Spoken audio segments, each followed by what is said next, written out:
ही कोणची लोकशाही आहे? म्हणजे एखाद्या गावामध्ये मला मतं मिळाले नाही की त्या ठिकाणी जाऊन दादागिरी करायची? माननीय पवार साहेबांचं मला आश्चर्य वाटलं, फक्त पवार साहेबांचं. फेक नरेटिव्ह फॅक्टरीमध्ये मार्कडवली जोडलं आणि काय काय त्या ठिकाणी हे चालले ते मला खरं सांगतो, मी बाकी कोणाचं मला आश्चर्य नाही वाटलं. मी तुम्हाला माननीय पवार साहेबांचं मला आश्चर्य वाटलं, फक्त पवार साहेबांचं. कारण हा देशातला एक अतिशय बॅलन्स नेता आहे. बघा, यापूर्वी नाना तुमच्या पक्षाने अनेक वेळा ईव्हीएमचा मुद्दा मांडला, पवार साहेबांनी कधी मांडला? कधीच नाही. हारले तरी जिंकले तरी. यावेळी मात्र पहिल्यांदा पवार साहेबांनी एक नवीनच लॉजिक आणलं. म्हणाले ईव्हीएमचं सेटिंग असं झालं आहे की छोटी राज्य आम्ही जिंकतो, मोठी राज्य हे जिंकतात. कर्नाटक छोटं राज्य आहे, बंगाल छोटं राज्य आहे, ते जाऊ द्या. पण नाही ते तर जाऊ द्या. आता ते हे एकटे पडले आता त्याच्यामध्ये. कारण परवा जम्मू काश्मीरमध्ये तिथले जे मुख्यमंत्री आहेत उमर अब्दुल्ला यांनी सांगितलं हे ईव्हीएम वर बोलणं सोडून द्या. हे त्यांना सांगितलं, सल्ला दिला. ममता दीदींनी पण सल्ला दिला.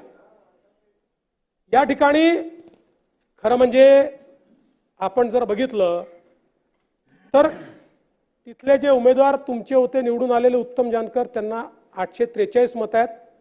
राम सातपुतेंना 1003 मत आहेत मार्कडवाडीमध्ये. त्याच मार्कडवाडीमध्ये 2014ची निवडणूक जर बघितली, विजयसिंह मोहिते पाटील साहेबांना 533 मत आहेत आणि सदाभाऊ खोतांना 664 मत आहेत. लोकसभेची 664 मत आहेत.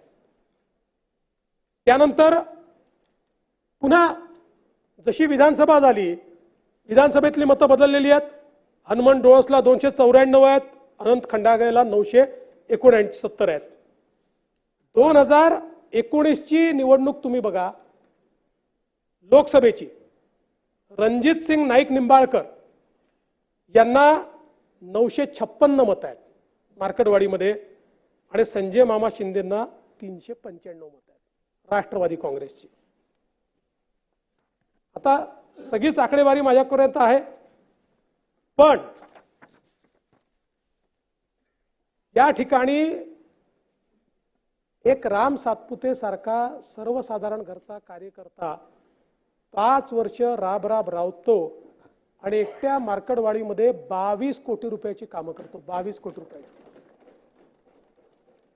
आणि त्याला जास्त मतं मिळाल्यानंतर त्या ठिकाणी लोकांना जाऊन धमकवता तुम्ही. ही धमकी होती लोकांना. त्याची ऑडिओ रेकॉर्डिंग आहेत की आपल्याला इथे वोटिंग घ्यायचं बॅलेटचं आणि बॅलेटच्या वोटिंगमध्ये मत कोणाला मिळालं पाहिजे तर राष्ट्रवादी काँग्रेस शरद पवार पार्टीला. ही कोणची पद्धत आहे? ही कोणची लोकशाही आहे की लोकशाहीमध्ये अशा प्रकारे लोकांना धमकवायचं?